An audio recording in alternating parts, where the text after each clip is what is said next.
Audio book یادیں۔ مضمون: Paris کی مسجد اور دبئی کا ولی۔ ہم ایئر فرانس کے طیارے میں بیٹھ چکے تھے۔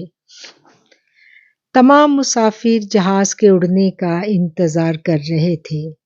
خوبصورت، دراز قد، سبز آنکھوں والی، چاق و چوبند، مستعد ایئر ہوسٹس نہایت ذمہ داری سے اپنے فرائض سر انجام دے رہی تھی۔ یہ پیرس کی ایک حسین شام تھی۔ پیرس کی شامیں موسم گرما میں بہت طویل اور دل فریب ہوتی ہیں۔ گرمیوں کا موسم تھا، لیکن پیرس کی گرمی بھی بہت عجیب ہوتی ہے۔ وہاں پر اکثر شام کے وقت ایسے لوگ گھومتے پھرتے نظر آتے ہیں جنہوں نے آدھی بازو کی قمیض اور نکر پہنی ہوگی، لیکن کمر کے ساتھ ساتھ ایک پتلی سی سویٹر باندھی ہوگی۔ ابتدائی ایام میں مجھے یہ سب بہت عجیب لگتا تھا، گرمیوں کا لباس اور کمر کے ساتھ بندھی ہوئی سویٹر، لیکن شام ہوتے ہی سخت گرمیوں میں بھی ایک دم ٹھنڈی ٹھنڈی ہوائیں چلنے لگتی اور ہوا کی خنکی جب برداشت سے باہر ہونے لگتی تو لوگ جھٹ سے اپنی کمر سے بندھی سویٹر اتار کر زیب تن کر لیتے۔ پیرس کا نام دنیا کے پہلے 5 تفریحی اٹریکشنز میں ہوتا ہے۔ دنیا کے بڑے بڑے لینڈ مارک، ایفل ٹاور اور ڈزنی لینڈ سیاحوں کی دلچسپی کا مرکز ہے۔ انسٹیٹیوٹ ڈی ماؤنٹ عرب مطالعہ کے شوقین سیاحوں کی توجہ کا خصوصی مرکز ہے۔ 1000 مربع فٹ پر پھیلی ہوئی 12 منزلہ عمارت، یہ انسٹیٹیوٹ سینٹ برنارڈ ایونیو پر واقع ہے، جسے 1970 کی دہائی میں مسلم ممالک نے فرانس کی گورنمنٹ کے ساتھ مل کر قائم کیا تھا۔ اسلامی کلچر، عرب کلچر، بین الاقوامی مذاہب پر لاکھوں کتب یہاں موجود ہیں۔ عمارت میں کانفرنس ہال اور بک ٹاور بھی ہیں۔ یہاں آنے والے سیاحوں کی توجہ اپنی طرف کھینچ لیتی ہیں یہ چیزیں۔ سیڑھیاں چڑھتے جائیں، آپ کے اطراف بک شیلف اپنے اندر بیش بہا علم کے خزانے سمیٹے آپ کے منتظر ہوتے ہیں۔ آپ اپنی پسند کی کتاب کو منتخب کریں، عمارت کی چھت پر بیٹھ کر اس کا مطالعہ کر سکتے ہیں۔ آپ کو دریائے سین پوری عمارت اپنی یکسوئی میں شریک ہوتی محسوس ہوگی۔ 2845 مربع کلومیٹر پر پھیلے اس شہر میں صرف ایک ٹریفک سگنل موجود ہے۔ پیرس میں سیاحوں کی دلچسپی کا ہر سامان موجود ہے۔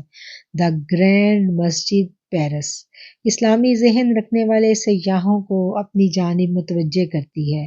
1926 میں تعمیر کی گئی یہ مسجد قدیم طرز کے فن تعمیر کا ایک شاہکار ہے۔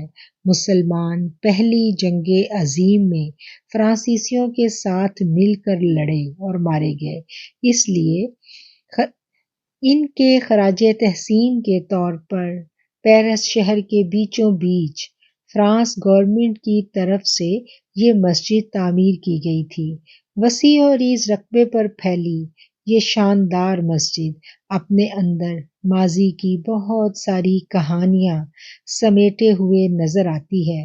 اس مسجد کی فضا میں آج بھی یہودیوں کی موت کے خوف سے پھیلی ہوئی سرگوشیاں سنائی دیتی ہیں، جب وہ اپنے مسلمان ہونے کا جعلی سرٹیفکیٹ بنوانے کے لیے اس مسجد کے پیش امام کی منت سماجت کیا کرتے تھے۔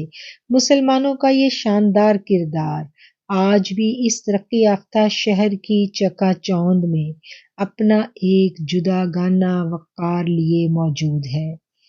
دنیا کی تفریح کا ہر سامان اپنی دلکش رعنائیوں کے ساتھ ایک جوان اور خوبرو حسینہ کی طرح اپنی اداؤں کے جلوے بکھیرتا سیاحوں کو اپنے سحر میں گرفتار کرتا دکھائی دیتا ہے۔